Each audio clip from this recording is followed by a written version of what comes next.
दोस्तों, यह कहानी बिहार के एक गांव की जिसमें विजय नाम का एक लड़का रहा करता था।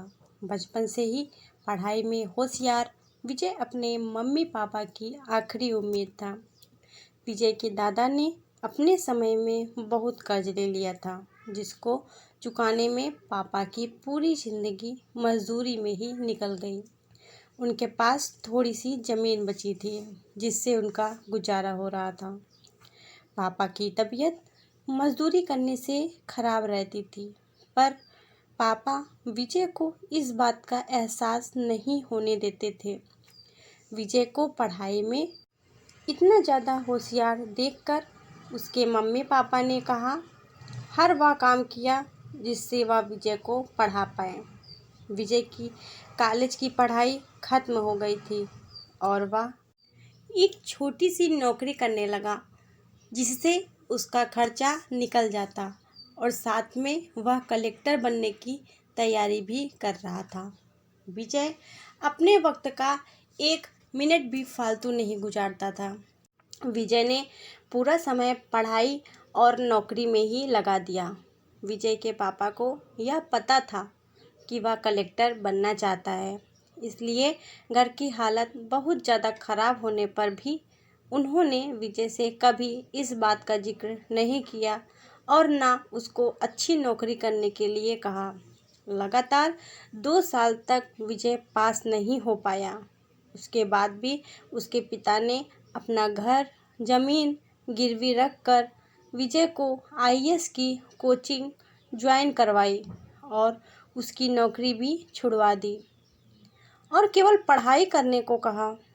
विजय के पापा हमेशा उससे कहा करते थे, बेटा, खेत और घर दोबारा आ जाएंगे, पर कलेक्टर दोबारा नहीं बन सकते। आज पूरे साल पढ़ाई करने के बाद विजय का रिजल्ट आ गया, जिसमें वह अच्छे नंबरों से निकल गया था। आज उसके पिता से ज़्यादा खुश कोई नहीं था। ऐसा लग रहा था जैसे विजय का सपना पूरा होने वाला है, पर भगवान को शायद कुछ और ही मंजूर था। विजय का कल इंटरव्यू था और सुबह से उसके पापा की तबीयत खराब थी। विजय के पापा उसकी माँ से बार बार कह रहे थे कि विजय को मत बताना, और उस दिन देर रात उनकी मौत हो गई।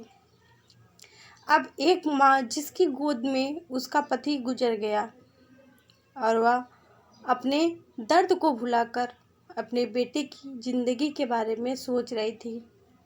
माँ ने पड़ोसियों तक को इस बात का एहसास नहीं होने दिया कि उसका पति अब नहीं रहा।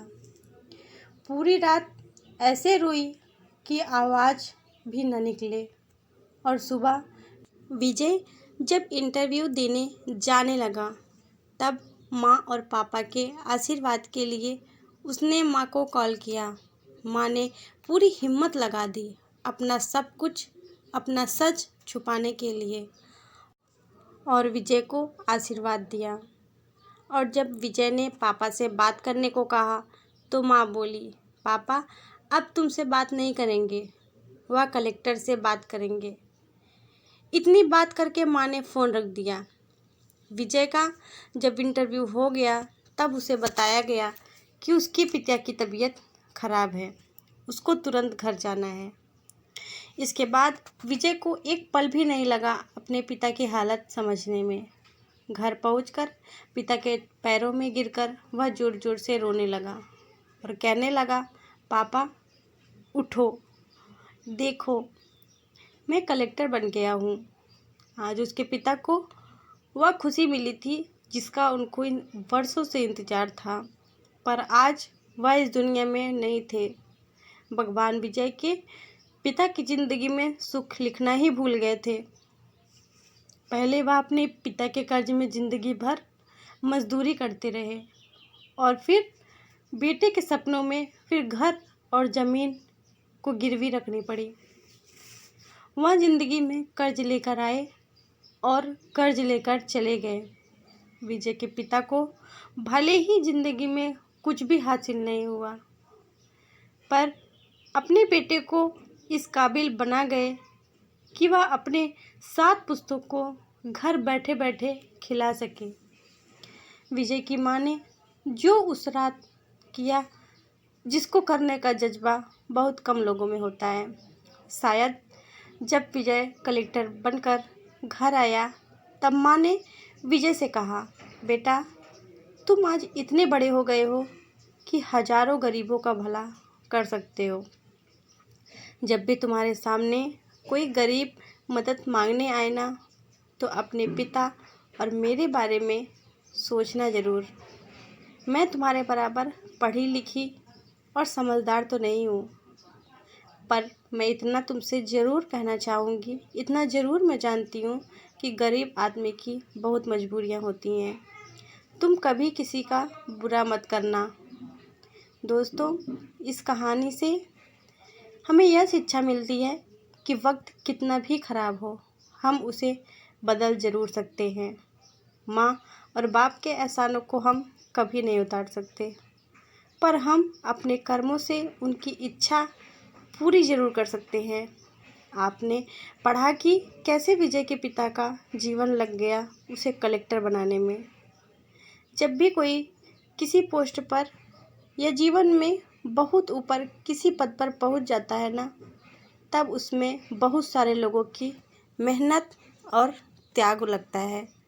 और जैसे कि जब हम 2 मिनट में किसी को अच्छा या बुरा कह देते हैं, तब हम उसके जीवन का संघर्ष भूल जाते हैं। किसी अधिकारी, नेता, बिजनेस को बुरा भला कहने से पहले उसके पीछे की मेहनत और त्याग के बारे में ज़रूर सोचें। दोस्तों, आज तक हमने जितनी भी वीडियो बनाई, जितनी भी स्टोरी बनाई, आज तक की ये सबसे प्यारी और सबसे सुंदर कहानी थी। आपको ये कहानी सुनकर कैसा लगा हमें कमेंट करके बताएं, और चैनल पर नहीं आया सब्सक्राइब कर लें ऐसे ही प्रेरणादायक कहानियाँ सुनने के लिए। Thanks for watching.